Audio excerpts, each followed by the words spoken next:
And his question is, in light of the Capitol attack and Congress being inundated with impeachment trials at the start of the Biden administration, what priority will you and your colleagues place on passing immigration reform for DACA recipients such as myself? I've been waiting my whole life to become a citizen, and I've been unable to because of current immigration laws. I cannot join the military or become a police officer. Will you place a priority in passing bills such as the DREAM Act? My fear is that Congress will be consumed with the impeachment trials and other legislative priorities and leave immigration reform to the side, just like the Obama administration did during his presidency. Well, thank you so much. What was the first name of? William. William? Yeah. All right. Well, thank you so much, William, for your question. I can promise you, I can absolutely promise you, as the representative for New York's 14th congressional district, a district that is proudly immigrant, proudly multiracial, proudly working class, that we are not leaving our immigrant community behind.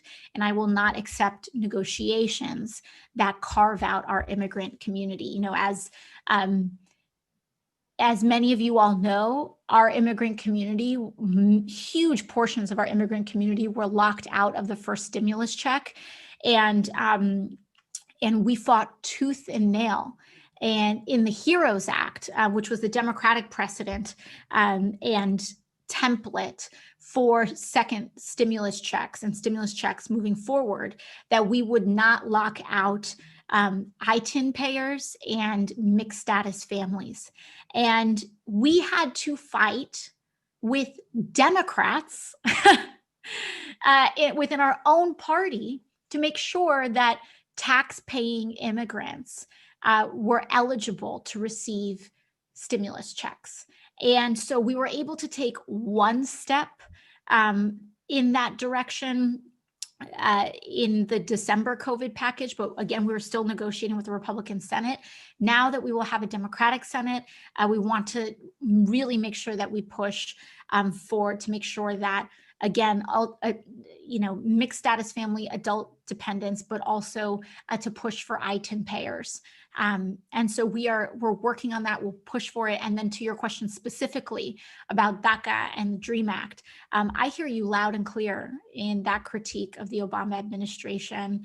And I remember seeing it and experiencing it in real time, and how disheartening it felt to feel like immigrant families were put on the back burner for,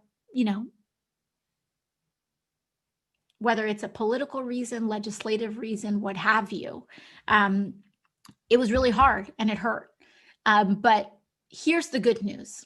The good news is that we've come a long, long way since then, thanks to the hard work of immigrant organizers and people like yourself that pull up these questions in not just my town hall, but in town halls across the country.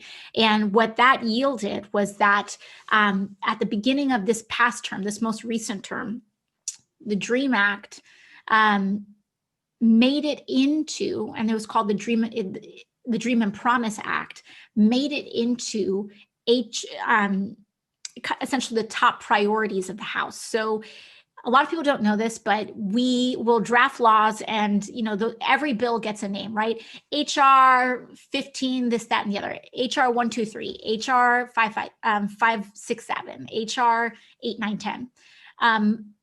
But the first 10, right? You may have HR 100. The Green New Deal, I believe, is HRES 109, if I'm not mistaken. But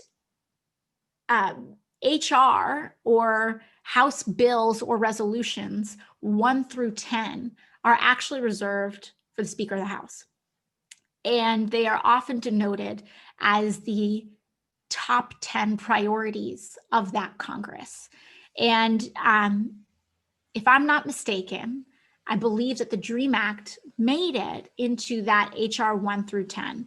I can double check. I can make sure that our leg team checks that. But if it's not HR 1 through 10, it could be a very top priority. And And I can assure you that at the very least, the DREAM Act is going to be a top priority for House Democrats. Now, I believe that where we're actually going to come into friction is in other issues surrounding immigration, whether it's around DHS, ICE, CBP, funding thereof, whether it's about enforcement, whether it's about, for example, expanding types and authorizing new types of visas. You know, I think, and also just path to citizenship for every undocumented person. You know, these are